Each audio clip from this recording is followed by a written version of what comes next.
This week in the Are We There Yet studio, we have the powerhouse duo behind the Institute of Dermatology, Dr. Caitriona Ryan and Dr. Niki Ralph, two of Ireland's leading dermatologists, and we cover everything. Girls, we do botox, we do fillers, skincare, SPF protection for kids, vitamins, longevity, peptides, the whole goddamn lot. So slather on the Factor 50 and come along for the ride.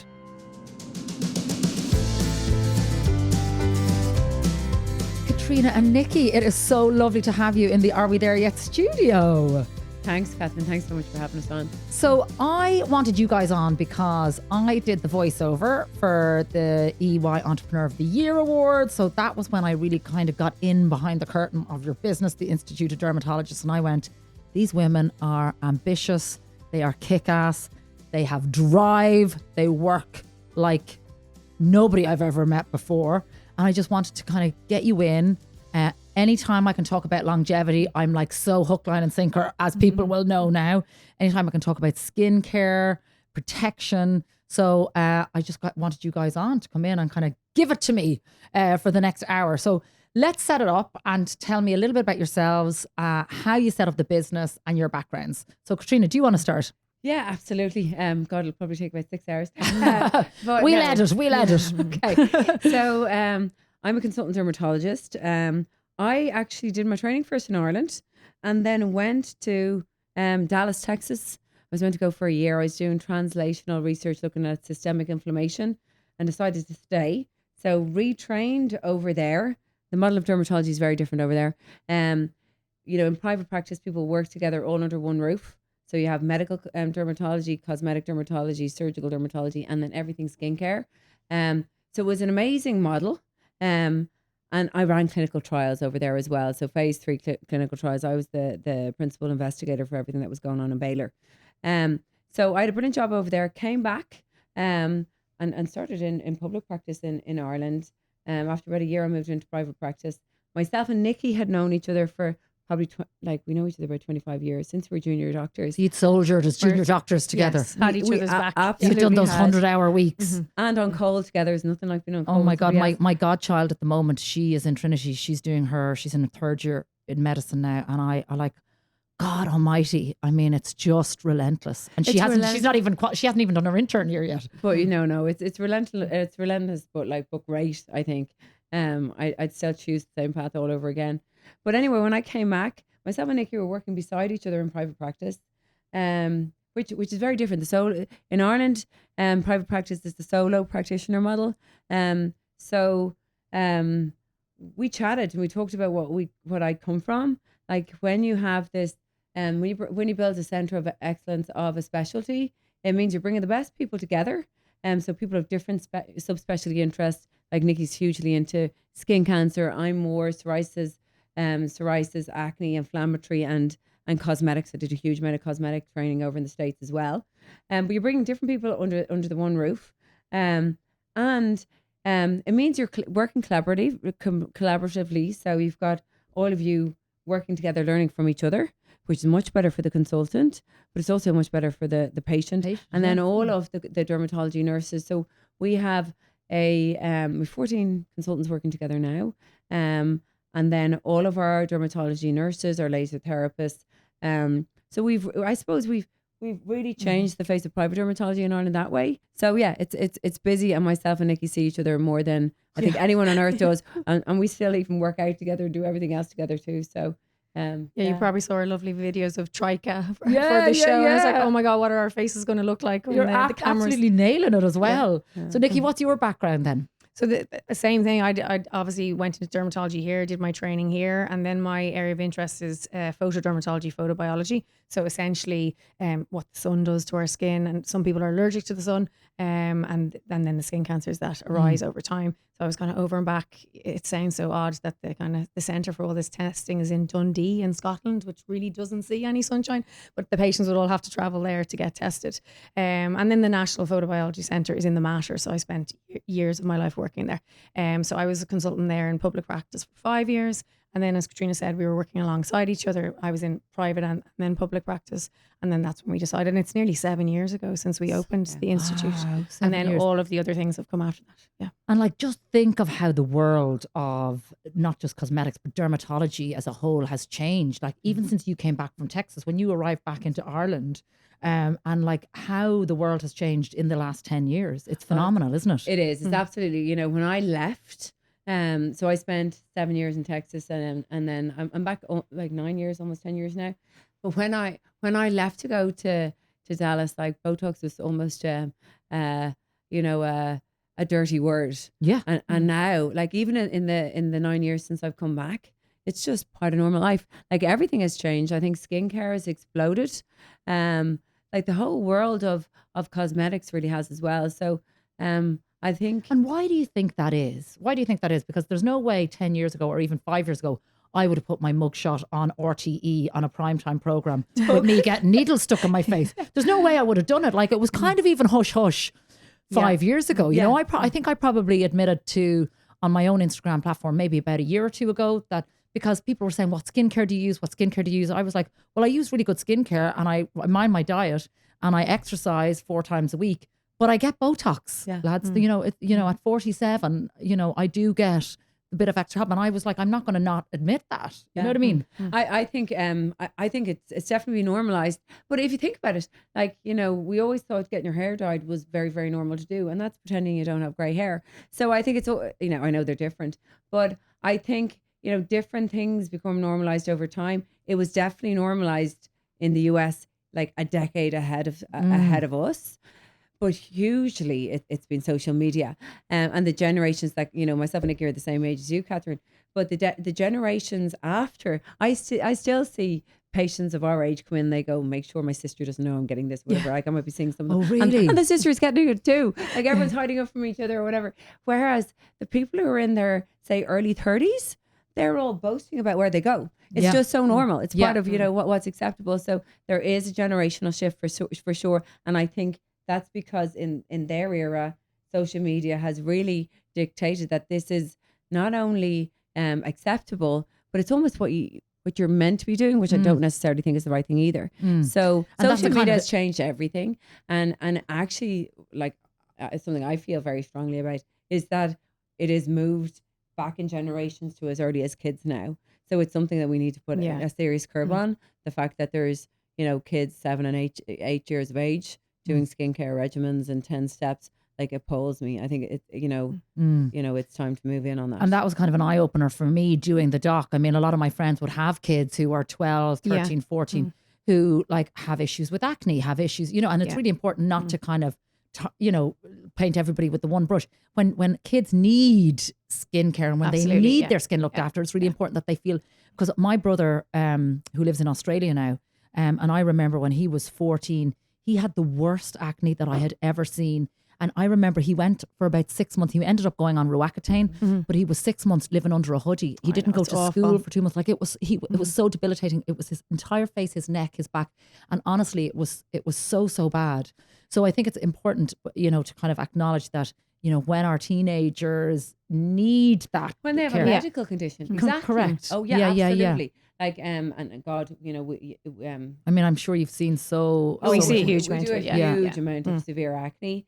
And I know there's a lot of misinformation. There's a lot of information out there about Roaccutane, but the studies have actually shown, just as you have described, that having untreated acne is far worse for your mood. People worry about, you know, the about depression on Roaccutane, and it can happen, but it's extremely rare. They've shown that going on to Roaccutane or isotretinoin reduces low mood. Great. In the vast majority of people. They've done big database studies. So we'll see people who come into us, as you say, you know, teenagers who won't even hold your eyes. They won't even look at you in the eyes, you know, for the first couple, because they are embarrassed of their skin, you know, with the hoodie, the baseball cap, and their personality is almost transformed throughout the course. You know, you just see you have teenagers who are like essentially competing at a high level, and then the acne kicks in, and then they give up sport. Like sports as teenagers, vital. Your social interaction, team building, and then they won't take off to go swimming, for example, because their acne is covering their back. So Nikki, for moms and dads who may be listening, at the moment, who have teenagers who are struggling, I mean, going back to that time of your life when you just don't know your arse from your elbow anyway, your confidence is in your boots. Trying to kind of navigate somebody to go and see somebody, Absolutely. see somebody professional about it. Yeah, and when to intervene, I suppose. So, I mean, everyone can start a basic skincare routine with, a cleanser. There's lots of over-the-counter products for people with mild acne. They're going to help the skin. But the minute you start to see it's getting much more inflamed, and the first sign of a scar, straight to your GP to discuss treatment, and then referred on to dermatology. I mean, it kills me when I see people putting up with it for 3 or 4 years. And of course, we can give them isotretinoin at that stage, but we cannot reverse all of those scars. Now, of course, we have lasers, microneedling. Is isotretinoin, is that Roaccutane? Okay. But they're never going to be as good as if you just didn't get the scars in the first place. Yeah. So yeah, it really kills me when people come in, years too late. Yeah. Acne scarring always breaks my heart because it's an opportunity missed.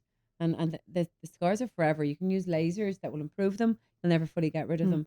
So I think it is the hint of a scar, and you need to see a dermatologist. I think it's really, really important. My brother, he does have the few scars still, that they don't bother him, but he could have been somebody that did. Yeah, exactly. Going back to the kids, I suppose, and I suppose the pressure now with social media. Like, it is a world that I am not looking forward to navigating, as you the just mom. need to get in there early. Like, my daughter's 13 and a half and she's obviously exposed to this all of the time. But luckily for her, we have, companies that would send us stuff like we could be the guinea pigs to try things. So she's always had good skincare from the beginning. But if you get in early and show them what a normal skincare routine is, then you can hopefully prevent them buying the incorrect things, like the anti-aging products that they don't need. Yeah. Really expensive, look beautiful in the packaging, but they clearly don't need it. I went into her school to give a talk when they were in 6th class, because they were all getting into all of that, and everyone was looking for this as gifts, and just to give them a bit of education, to show them what's right from wrong. But clearly the companies target them because they name them lovely names, they're beautiful colours, and kids will just see this on social media and say, I want it. Now some governments, the Italian government has actually taken on Benefit and Sephora, because it's such insidious marketing. Like, they are using children as influencers. And when a child has a child talking to them that's perceived as cool and everything else, that is the most, that's the most forceful marketing you can have. Like, there's this whole tribe effect. They're such a vulnerable population. And I love seeing that this is being clamped down on. The really annoying thing is that in all of these influencer campaigns, there's very rarely a sunscreen as part of the regimens that they're talking about. So it's been acknowledged now, and I think it's really, really important, not just that the regulatory bodies get involved, but I think it's something we really have to target in schools, not about the skincare as much as, what is social media, that these are filtered images, what they're trying to create as well. It's really, really important in our education campaigns that we go with this, and about skincare being about health rather than about beauty, because the focus on beauty right now, like, it's hard enough being 13, 14, at the best of times when we were growing up in the 80s. But like, now with social media thrown on top of it, it's just terrifying, to bring to bring tweens and teenagers through that now. So we do actually have to do something in our education system and as parents to get in there, because this whole focus on beauty and appearance, it is at such a formative part of kids, of kids' lives, their psychology, everything else. We need to pull back quickly. A friend of mine was up in Sephora up in Belfast, and she said, she was up there last Saturday, and she said the average age was about 12. Yeah.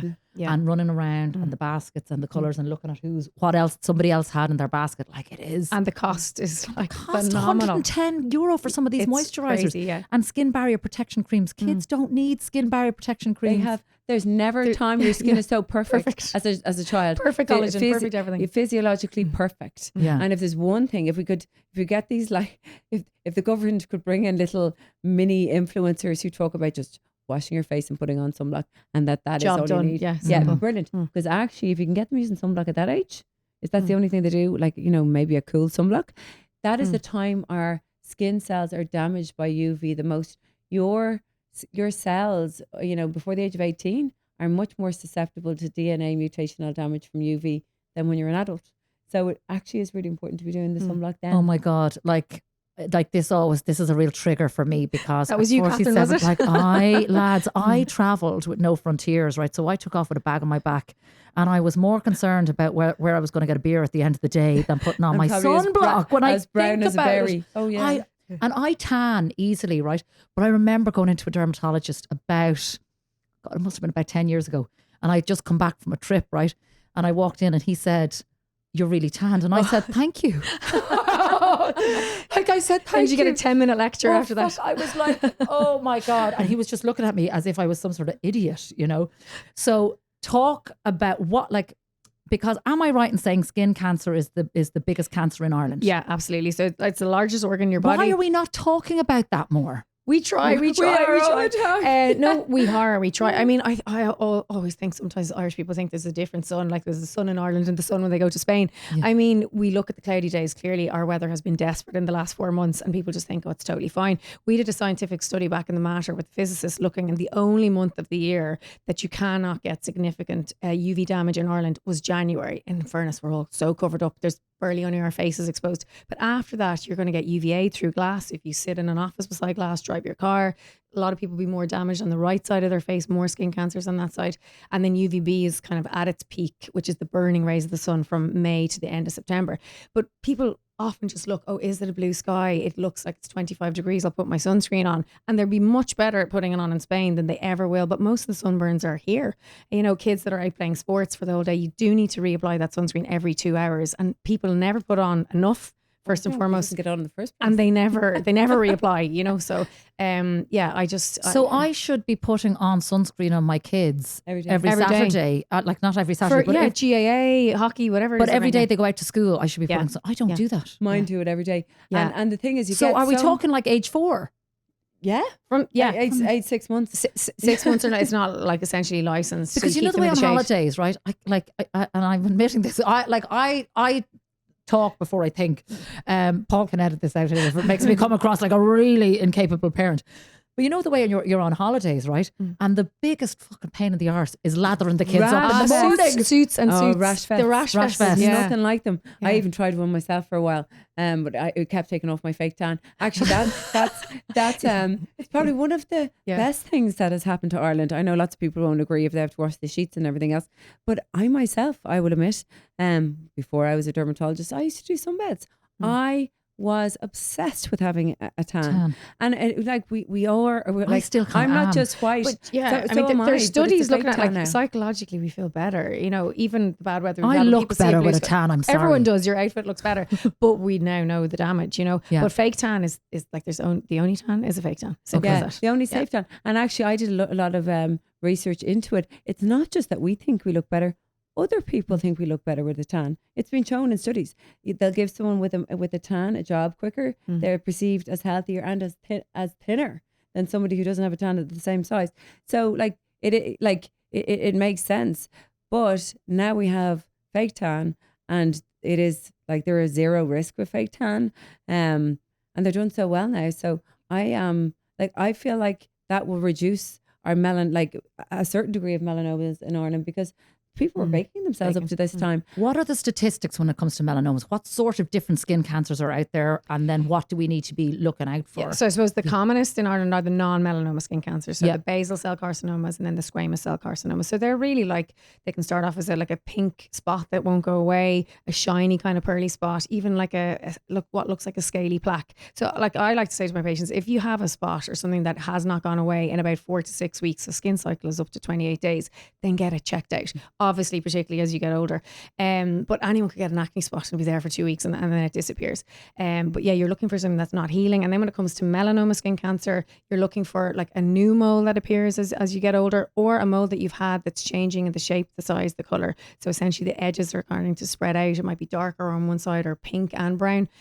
So yeah, looking at your skin regularly. And I mean, the hardest part of your body is to check is your back, the back of your neck, back of your legs. So certainly if you've got lots of moles, Because people can be moly. Like I'm a moly person. Yeah. So then you should go to a dermatologist. Yeah, I get my moles and get mapped. your moles checked, and then do that on a regular basis. But it certainly also helps that, you know, smartphones now are so good that if you have someone at home, you could take a picture of your back. You don't want to wait for a year to check them. So get someone else to hold up that phone with your back and check it. And split it in 4. That's often a good way, so that they check each quadrant and look at it that way. Okay. But if you can get, like we have 13,000 approximately non-melanoma skin cancers a year and about 1,000 melanomas. Melanomas are fatal if they're not caught in time. You know, it's one of the highest causes of cancer mortality in younger people. So a mole that isn't detected that then metastasizes somewhere else. So it's really, really important. If you get it out on time, 100% cure. But if it's gone to your lymph nodes, it's very serious. And you see, this is the thing. We'll talk about preventative medicine, which I'm such an advocate of, as I know you girls are as well. Just very quickly, is there a sun cream that I can get that is not too thick that the kids won't fucking scream when I'm putting it on? Is there one that you recommend for kids specifically? Yeah, I mean, our favorite is Elta MD, and the Pure for children, particularly anyone who has sensitive skin or eczema prone skin. Now, it is a little bit whiter on the body, but my favorite for the face, and was what my little one uses every day, is the Elta MD UV Clear. And it also comes in a tint. So if they're getting to that kind of teenage year and they aren't allowed to wear makeup for school, they just look really healthy. Okay. So that's what my little one wears. And actually, the nice thing about a tint, outside of the aesthetics of it, a lot of people don't know this. I tell we have patients. Actually, the ironic thing is, when I'm seeing my patients, when I tell them that if they don't wear their sunblock, they're going to age and get wrinkles, they're much more likely to use it than if they're worried about skin cancer. Just seems like such a like it won't it's happen never to going me. to happen to me. That happens to my neighbour's friend down the road. Especially when you're a teenager, like we're all invincible, Yeah. and you're thinking, well, I don't want to think about what I'm going to be like at 70 anyway. It doesn't matter. But if you say that 80 to 90% of your wrinkles come from the sun, they're kind of switched on, going, oh God, maybe I should wear it. Your skin isn't going to be as glowy, or it isn't going to look as good. They'll do whatever you say when it comes to their cosmetic appearance, their aesthetic appearance. So they'll get their lasers, they'll get their BLEF, they'll get their maybe polynucleotides, they'll get all of that. But like they might forget to put on the SPF. Not in our 50. clinic when we give it out, not allowed out the door. No, but that's really important. There's no point in doing all of these wonderful aesthetic procedures if you're not willing to get your sunscreen every day to prevent the degradation of your collagen and a retinoid at night. 2 most basic things. There are 2 non-negotiables. The amount of people that I have come to me from somewhere else, and they've been getting Botox for years, and their skin looks like shit. And like they are the basics when it comes to preventative care and aesthetically, I mean, as well, and collagen degradation. Trying to do as much as you can to keep your skin as elastic as possible. But the tinted bit is an important bit because high intensity visible light, so indoor lights, computer screens, like the vast majority of my patients are indoor workers. They're sitting in front of a computer all day. That all ages your skin, free radical damage and pigmentation. So like I used to say, don't go out the door without your sunblock on. Now I say don't get out of your bed without your tinted sunblock on, because the iron oxide in the tint and tinted sunblocks protects you against the visible light, blue light. So actually, it's not just looking better. Like aesthetically, it's nicer to have a tinted sunblock on your face, but actually, it's also better for you from an aging perspective. Okay, I'm going to Portugal in a couple of weeks' time. Am I not lying on the beach with my Factor 20 on? I love Factor lying on the 20? beach. No. Well, actually, Factor 30 is fine. Yeah. There's very little difference between Factor 30 and Factor 50. So when you look at a factor, what the factor means, is that it's a logarithmic scale. So say if you usually burnt in 10 minutes, if you're using Factor 30, it would take you 300 minutes. And if you're using Factor 50, it would take you 500 minutes. But you have to reapply any sunscreen after 2 hours. So actually, if you're using a Factor 30, you're usually covered anyway. There's very little difference between you putting on the 30 or the 50. Okay. So I put 30 on my body, and it's always at least 30 on my face. I always use our Elta. There's nothing better in the world. We ship it in from the States because we've never been able to find anything better. So I'm using typically a 46 or a 50 on my face. And is there something, because I am a sallow skinned person, right? My dad has always we tan very easily, as opposed to somebody who's very, very pale skinned, right? So it takes it takes me a long time to burn. Nikki is just going, she's like, oh God, in the seat. But is there a difference? So because I've got a big yellow tone in my skin. Well, even when people do my makeup, right? like I've got a very yellow toned skin. So I do tan easier without burning. Yeah, but tan is still damaged. So you will see people that are, as you said, more sallow, and they tend to abuse it more because they can tan. But basically it's just those cells lining up under your skin to basically stop that UV from getting in and damaging your DNA. So like when I see people tanned, you're going to get the lecture, Kathryn, basically. Okay. But all right, so it's the fake tan, unless it's a fake tan. tan. Fake. Yeah, I but hate no, the we smell don't. on the sheets, though. I hate the the new smell. ones. So they're so much Bare better. by Vogue is Yeah. brilliant that way. That's all I use anymore. It's a fantastic fake tan. And it doesn't The- stink. Yeah, the pink tanning water, the medium one is what I always use, and it's beautiful. It's better. No, than it any has a spray nice tan. smell. I don't Yeah. even know what, but Don't it's know a how nice they smell. manage it, Yeah. but they Not do. that kind of, And burnt all of them biscuit have to have effect. Yeah. dihydroacetone, but somehow they seem to mask it. It doesn't affect. It's usually John it bothers, not me. But that one doesn't bother him. But what I will say, because I was you, so it's the people who get a tan once they try that are the dangerous people. So I'd have to burn a little bit and then I'd get my tan, and then I make sure I kept my tan. But they're the people who get the melanomas. I had a melanoma in situ on my toe years ago. Got it taken off in Dallas, and it was because of the sort of the trauma I gave my skin in my in my late teens and early 20s. But the redheads who know that they're going to go red and go back to white, they don't bother seeking it. So they're not as dangerous. It's the people who manage to get a tan that become addicted to it and keep going for it. So you're probably more dangerous being like that. I'm more dangerous being me. Yeah. So how does it work then with people, say Latino skin? You're used to the sun. People like people who live in Africa, dark skin. Yeah, I mean, they clearly their levels of melanoma on their arm or leg are significantly lower, but they still get it on the soles of their feet, places that don't have that don't same have level of the protection. exposure. Yeah. So the but melanin way does less, protect your skin. Yeah. It is ironic. The more tan you have at that point, it protects your The more skin. protected you are. But it's the getting the tan process that's the dangerous part. Okay. And doing Bare those, by Vogue. doing those sunbeds for the a few weeks in advance of your holiday is not what we want to hear. Yeah. Well, were you delighted now? Isn't it true that all the sunbed? Isn't it true that all the sunbed salons are going to be closed down in Ireland? Did I hear by that? 2027. the new Okay. I actually never legislation thought comes in. I would actually see it See happen. the day. But yeah, it's true. And, I think it's a very vulnerable population that does them as well. So, and I think when you're young, like I knew how bad they were. It's not like, oh, we didn't know in our day. I knew that some beds were bad for me. I just didn't care because I was 18, 19, 20 and I was reckless. And it's that sort of age. So I think it's, it's just taking that out of the equation. I'm shocked to have to say, but like pleasantly so. Be honest. How long have you been putting off that health check? Don't worry, we are all guilty of it. But if you are ready to stop guessing and start taking control of your health, then Matter Private Health Check is a total game changer. Now, this isn't your basic GP visit. We are talking advanced diagnostics. We are talking mental health screenings and a VO2 max test to see how you are actually aging. From dealing with hormone health to toxic visceral fat, the Matter Private Health Check really goes into detail and looks at everything that you want to know more about. No GP referral needed, and you get your results really quickly in an easy to understand, personalised report. Health Check is available now in 2 Dublin locations, both located just off the M50. To learn more and book your appointment, just visit matterprivate.ie. Let's talk cosmetics then, because the world of cosmetics and tweakments and treatments has moved on so ginormously. What are people who are coming into you, like what are you seeing? What are the big movers and shakers? What do you stand over?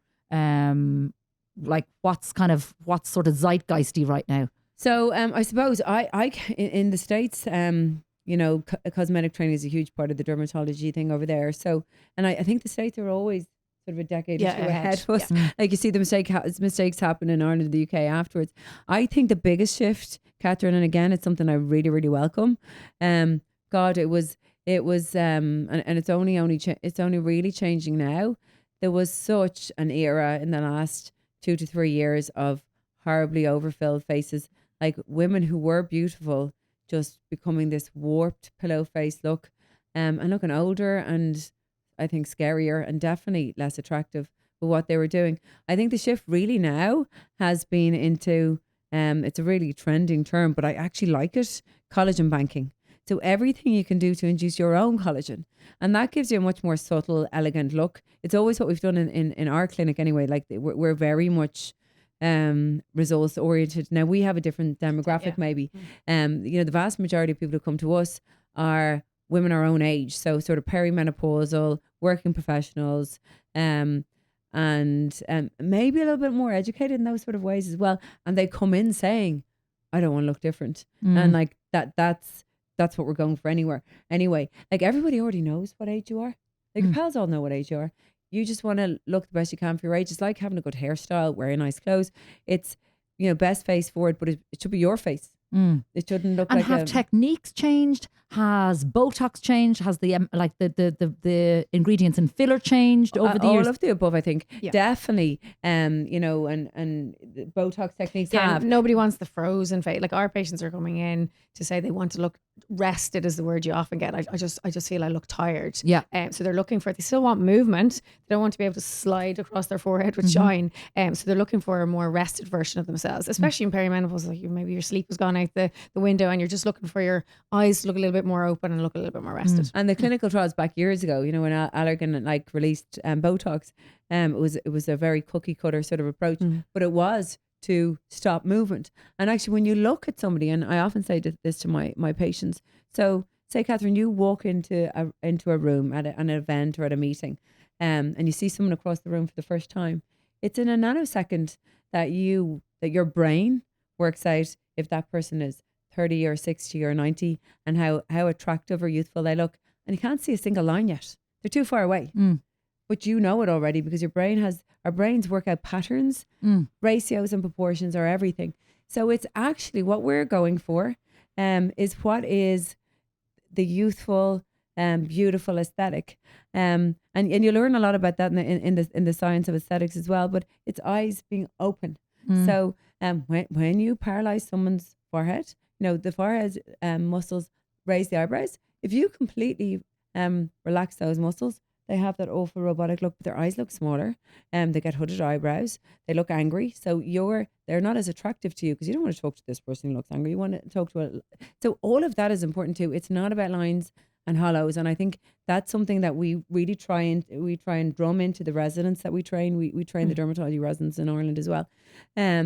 That you're looking at the overall face and shapes and ratios. You're not chasing lines. You're not chasing hollows. Every single face is individual. So it's when you go back to basics like that and see the way they used to look, that's when you get a really beautiful natural aesthetic. Yeah, and I would have known even from like 9 years ago starting, you know, it would have been all just Botox in the forehead around here. Now it's like, you know, you're looking in underneath, you're looking, you know, so there's Your Botox neck as well. Yeah. It's like it's not just from from that top part of your face.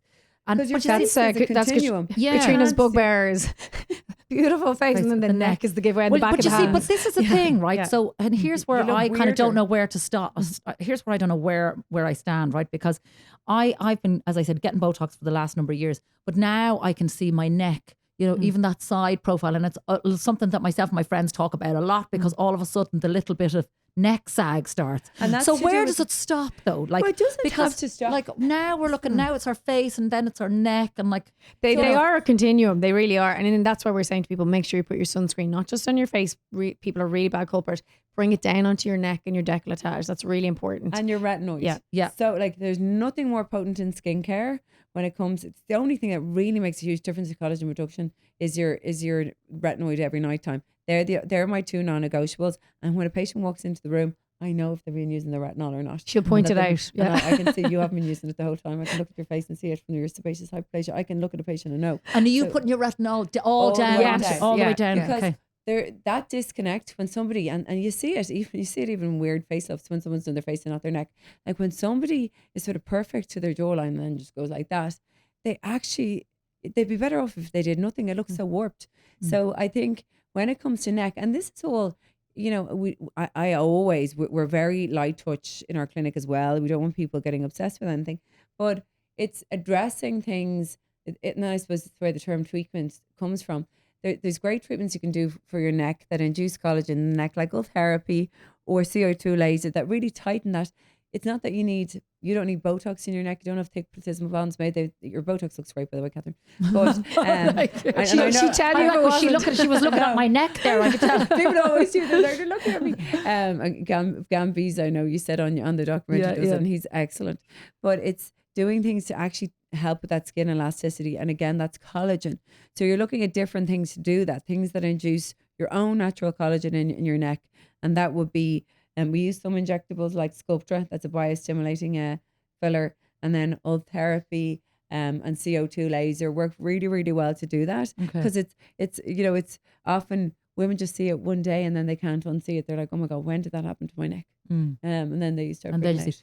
But you said something interesting there. You said that you'd be better off if you didn't do anything at all, right? And I still think that's where I'm battling, right? Because, my grandmothers never did Botox. And I look back at photos and I love their lined, lived in, wrinkled, experienced faces, and I thought I might come out of the end of this whole documentary going, I'm giving it all up. I'm giving it up, and you talk to people like Kathy O'Connor, who just is shunning the cosmetics world. She's shunning the aesthetics world because she wants to age gracefully and she doesn't want our values to be just on what we look like. Yeah, but each to their own. I've always dyed my hair. I get my nails done. I put my makeup on every day. I just feel better about myself when I look in the mirror. I didn't start my Botox until I was 36. Like, I don't know what I was thinking. I forced her. Yeah, I honestly think we were so busy and I was like studying and working. And then when I when flashbacks come up on Facebook or something, that's how old we are, still using Facebook. But I saw my forehead lines and like you could have got a credit card and just like went straight across. And then I actually But what's wrong with that? I don't know. My makeup started to sit in and everything, and I look and I'm going, no, like, and I have a fringe, so I can kind of get away with it for a little bit longer. But no, I personally feel better with it. But clearly, if you don't want to do any of that, the only thing I would say to people is please put on your sunblock in the morning so that we don't end up having to take off skin cancers. And if you want to just stick with skincare, your retinoid at night. But for me, I genuinely feel better. And I think Niki's right. It's such a personal thing. Nobody should feel forced into anything by anyone else. But by the same token, I don't think anyone should hold anyone else up and go, look at you guys doing everything else. It's like having your blow dry done or power dressing. It is empowering for women. And like, it's not about other people. And I think this is a really important thing to recognize as well. When you look into the mirror and see a more rested, version of yourself or a happier version of yourself, you feel happier. When you're looking in, you see this tired, angry looking woman staring back at you. It's a sort of perpetuating thing. So it's not about your relationship with other people and how it's actually the way you feel about yourself. And I think it is empowering if you don't go crazy and obsessed and everything else too. That was what I thought was interesting when I was in the facelift surgery. I was in the Matter Private for 5 hours with Dr. Richard Hansen. Brilliant plastic and you surgeon. managed not to faint. I managed not to faint and vomit and wet myself all at the same time in surgery. So I was kind of giving myself a slap on the back for that. But again, I thought what really struck me with what he said was he's like, there's a lot of women that he would not operate on if the amount of filler, because that look that you were talking about from 10 years ago or 15 years ago, the very overfilled face, that filler kind of can tend to stay in the system. Yeah, you can scrape it out if it's there. I think it might make their job a little bit harder but it doesn't mean it can't be done. Yeah. But I just thought that, I was like, so filler doesn't actually all dissolve, that there's bits of it still left in your face. Traces of it there. But yeah, there's no question. I'm sure I'll end up having a facelift myself. Do you think? Yeah. Like, if I need to. I'm doing it. Like, I actually, and I'm sorry, I sound a little bit up myself here, but I actually think I look better now than I did in my 20s, as do a lot of my friends, because I've done things in a very subtle, elegant way. And I have focused on collagen. You'll never see me with a filler. I use very little hyaluronic acid. Have people said to you before, you look like a very beautiful young Barbara Streisand? And they're usually 70-year-old men. But it's always you do. You look incredible, but you have a gorgeous, like, little hint of Barbara Streisand. Yeah, I know. I've heard that before. I actually have, or Sarah Jessica Parker. Yeah. But I think it's just that I have a big nose. But isn't no. But isn't that amazing There's that you can Botox for sit that, Caitriona, here it's okay. in your, like at 47 and go, I love to hear women say that. I feel much more great. confident in myself now, definitely, than I did in my 20s. And I'd say a lot of my friends will say the same thing. And none of them are obsessed with cosmetics. They've done things subtly. I'm just being ahead of things, and none of them look weird or warped. Now they have a good dermatologist. But I do think if you are doing things in moderation and it's treatments, and it's what you want to do, I think it's a great thing. I shudder to think what I'd actually look like if I hadn't been doing all this for the last 20 years. Because my mom really did like age. It's that sort of Irish skin. We don't age well in Ireland. Is that because we haven't been putting the sunscreen on? Because our skin is so susceptible to the damage of the sun. Like Nikki's an expert in this in photobiology, and actually one of the big studies that we're doing with the supplement, haven't started yet, is look, we've got photoprotective ingredients in it, that should reduce your minimal erythema dose. But we age very poor. We photo age very badly here. Okay. Sorry, people have Celtic skin here. Like I know most of we've us all are what we sorts of call skin type 1 or 2. So we basically burn really easily, fair hair, fair eyes, and we don't tan for the most part. Versus people who do, and if you look over in Asia, that's why they can have the glass skin, because they don't have the same skin as us. So when you see the people doing the 20-step, Korean skincare routine, they're never going to get that skin. So like the TikToks and the Instagrams that show you what you do every morning and every night and wrapping your face and doing all these things, like it's a huge undertaking for younger people, but like they're not going to get Korean skin. Simple as that. Let's talk about longevity. It's a hugely fascinating and interesting topic for me as well. You girls are very much going into this space. And what I love when I heard the two of you talk before about healthy aging and longevity and skin and all that.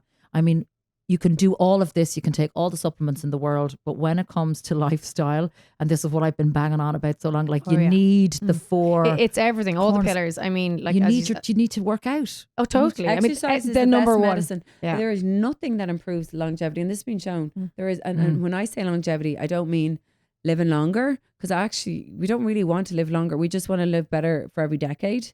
Like I want to live better. Everything you're doing now, or we're doing now in our late 40s, is going to benefit us in our 70s and 80s. But there's nothing that's more powerful than exercise. And they've shown it over and over again. VO2 max is your biggest predictor of that. And I think, that's something that we're hoping as a company, that the supplement is the last thing. Like, so the real or to work alongside optimize. Your exercise, your and diet. that's where the longevity it will world improve is. your exercise. We've seen our VO2 maxes go up on it. So we did a testing subset of beforehand people and have done it after. in the lab. Like as in, I don't mean your Whoop VO2 max now. I'm talking about with your, actually like you did on the documentary, with your mask on, looking at your lactate profile. And I think was an average of 11% increase in the VO2 max in the people who were tested with no other changes in their exercise. It wasn't that they were training harder. So if it means you're exercising better as well. But the big things, Kathryn, are first of all exercise, reducing alcohol, cigarettes, no cigarettes. But exercise is more important than stopping cigarettes. Actually, they've shown. And then sleep. Yeah. Sleep is huge. Sleep is for everything, for every tissue. Sleep is huge as well. And your diet. I mean, you can't out-train a bad diet. But I went to this clinic in London, food. and she just looked at me, and I had to wear a sleep monitor for a week. It actually doesn't make the cut in the documentary because there was so much there, but I had to wear the sleep monitor for the week, the heart monitor, 247 blood markers went over to her, urine tests, spit tests, everything. And my cholesterol's high anyway, but my mom has naturally high cholesterol, but my cortisol levels were through the roof. Stressed, So instead of having this kind of peak in the morning and then kind of it dropping, kept going. Mine was just kind of flatlining the whole, like I just have this flat line. So she was like, you're stressed during the day, you're stressed in your sleep, you're stressed whatever. And I was like, and now that you've told me that, I'm even more fucking stressed. So again, she was like, when do you switch off? And I don't. You're like, I don't. Yeah. But you see, and I think I don't want to either. Well, I kind of feel very connected with you two. When I hear you talk about work, I love my work. I'm doing my emails at night. I'm up in the morning. I'm exercising. I'm minding my kids. I have a 4-year-old, and bang, bang, bang, bang, bang. And she was kind of saying to me, but you're operating on a false energy. And I was like, but I feel energized all the time. And she was like, that's because your cortisol levels are so high. So she was like, when do you switch off? And I was like, well, I can't meditate. I've Oh tried my yoga. God, meditating is stressful for me. Yeah, me too. I like, yeah. Get me So out, I'm kind of, Exercise for me is what I love to do. Up That's- first thing in the morning, exercise Yeah. done. Like, and as you Is know, that we're doing high rock strike. Like, I love it. Do you know what I Yeah. mean? And that's what I'll always do, and always have done. Yeah. So yeah, this is like the icing on the cake, but it doesn't mean somebody's gonna give up exercising and eat what they want and drink loads and smoke. It's a supplement to a healthy, balanced life. Can I ask you girls, what is your opinion on peptides? So peptides is such a catch-all. So people are talking about peptides as if it's one thing. Peptides is just a string of amino acids. So like peptides are involved in so many things. I think a lot of the time they're talking about Ozempic and Mounjaro. Yep. I think they're one of the best things to have happen to medicine. Outside of the weight loss side of things, the anti-inflammatory benefits, glycemic control, but they are a drug class to be respected.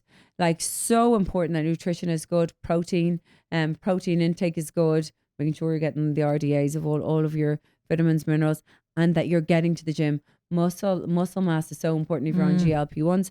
The other peptides that people are injecting, zero evidence. There's zero clinical trials, Kathryn, and people are spending like 2-3 grand on getting these peptide infusions.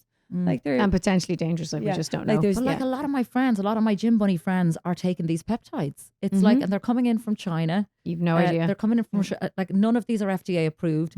Like, talking to Terrifying. Dr. Patrick Tracy, he was kind of saying, as a molecular biologist, he was kind of saying, look, there's evidence to some degree.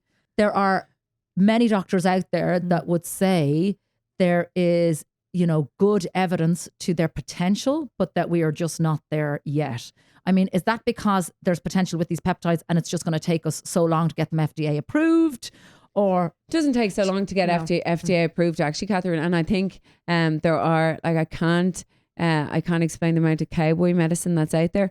Nobody should be doing anything that hasn't been approved and hasn't been put through the rigors of a trial.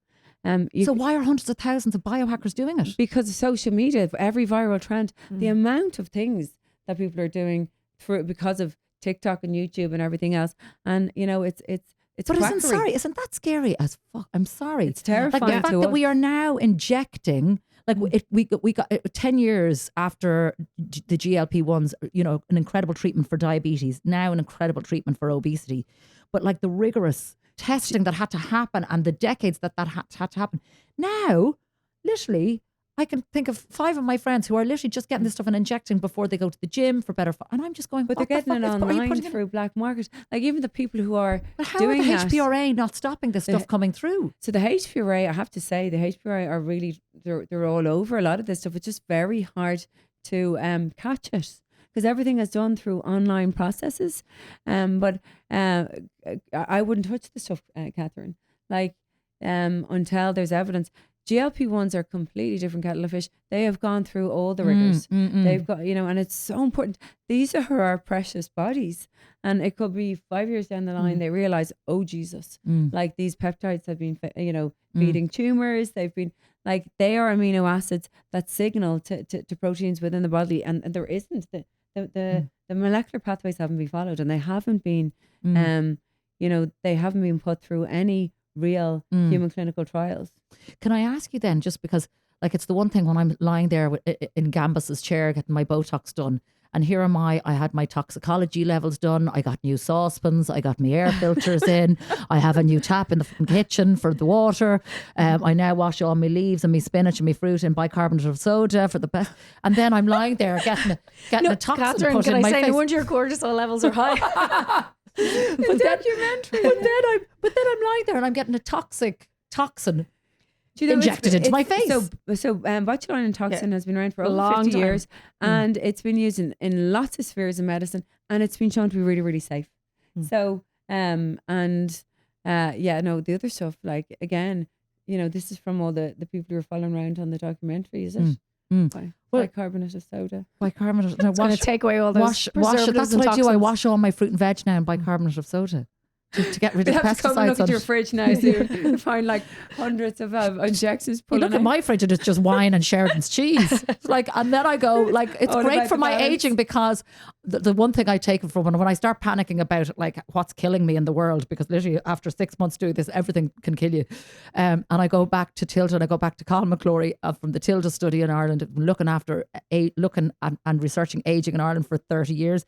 Roseanne Kenny is part of that. One of the best studies that's ever study. been done in the world, and it's been done in Ireland. Yeah, unbelievable. It really, really is. And when you see, what aids, and this is the other thing as well, it also depends on where you are born. Your socioeconomic standing in the world will determine how long you live as well. If you are born poor, like the chances are you're going to die sooner. Like that is the stark reality of it.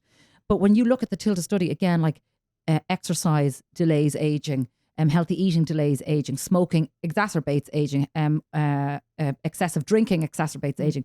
I just found it so interesting. The social connection piece was huge. I was about to say, it was huge. It really, really is. And that's one of the other pillars of longevity and actually living your best quality of life. It's your relationships, your social interactions. And I got sent a study by another great guy, Paddy Barrett. Should have him on Paddy Barrett. Yeah, I love him. Paddy sent me a study. I'm actually going. I have an appointment with him to do a full heart check next month. Oh, fab. Well, just to relax my cortisol. But he gives really practical advice, which I love. And Kathryn, but he sent me a study because he knows how obsessed I am with biological aging and epigenetic clocks, and looking at the different environmental influences on your DNA and how it works. And actually, negative social interactions affect your DNA and your epigenetic, your epigenetic changes. So having, soul suckers around you, negators, I call them, actually, it affects your longevity. Energy suckers. Yeah. Caitriona hasn't stopped talking to me yet. I must be okay. So but like if you have that person in your life and you see you see the name come up on the phone, and you're like, oh Jesus, I don't have like. I this. actually I'm had 15 minutes of my life if I answer this phone. The other thing about like longevity dementia, I had a patient with me the other day. I thought it was a great idea locally in Dublin, where there is a group where if you say you have a big garden and you're a lot older and you don't have time to do it, but younger people who don't have a garden, they might be living in an apartment, can now volunteer to come and help do that garden, so they're getting fresh air and time, and to talk to the older person. And as he said, most of the younger people will have about 10 cups of tea later because the older person is out talking to them. But it's just great for if older people are alone, they're going to die younger. Simple as. And that's the thing. It's like it can be as detrimental as cancer. It's like loneliness is the equivalent of smoking 15 cigarettes a day. I mean, when you hear stuff like that, you go, and that's why I think in Ireland, I mean, we could get a lot, we could be better, but the fact that we are community people and social people. So that's why when I'm out eating me cheese and drinking me wine with my friends, like it's kind of about balance at the end of the day, because I'm really upping my social connections while probably managing my excessive drinking. Listen, girls, it has been so lovely to chat to you both today. When it comes to the world of longevity, when it comes to the world of cosmetics, are we there yet? Caitriona, Ryan? No, we're not. And it's so exciting because we're just learning all the time when we're advancing. And I actually think that the world of preventative health and longevity science, more focusing on health span, as you say, living better, not living longer. I think it's huge. I think, medicine is galloping forward because of AI. So I'm so excited, 5 years time, what sort of conversation we'd be having here again. 100%. And Niki, that's the thing, preventative medicine, that's where we need to get to. We need to shift our mindset in terms of, when you have a pain in your stomach or a pain in your arse or whatever, you only go to the doctor then and you present then. But I think that's what we were taught in medical schools, and it's all about how to treat disease. But what we're now much more focused on is trying to stop those disease processes in the first place. So to prevent it rather than react to when it's actually happened. And I suppose then it is a fine line, because you don't want everybody kind of panicking about everything and getting everything checked. But we do have to take our health more into our hands, and we know our own bodies. Responsibility for our health. Cost our government less if we could, if the diseases didn't happen in the first place, because we're being proactive. Because I actually think that the US have really changed to a more proactive health. Sorry, I don't mean everyone, but in the US, people are much more proactive about their health, and they go for screenings, and they go and see their dermatologist every year, to make sure there's nothing, and they have their gynae check. We are a very reactive nation, and we need to be proactive. All right, girls. Thank you so much for coming in and chatting to me Thanks for today. having us. Be honest. How long have you been putting off that health check? Don't worry, we are all guilty of it. But if you are ready to stop guessing and start taking control of your health, then Matter Private Health Check is a total game changer. Now, this isn't your basic GP visit. We are talking advanced diagnostics. We are talking mental health screenings and a VO2 max test to see how you are actually aging. From dealing with hormone health to toxic visceral fat, the Matter Private Health Check really goes into detail and looks at everything that you want to know more about. No GP referral needed, and you get your results really quickly in an easy to understand, personalised report. Health Check is available now in 2 Dublin locations, both located just off the M50. To learn more and book your appointment, just visit matterprivate.ie. You've been listening to Are We There Yet? Hosted by me, Kathryn Thomas. Visual design and video edit by Stephen King O'Farrell and Connor Daly. Music courtesy of Audio Network. Series producer Paul McGregor and executive producer Sasha Hamrogue. New episodes of Are We There Yet? Are released every Tuesday morning wherever you get your podcasts, and you can also watch this episode along on YouTube. Are We There Yet? With Kathryn Thomas is an Onic original.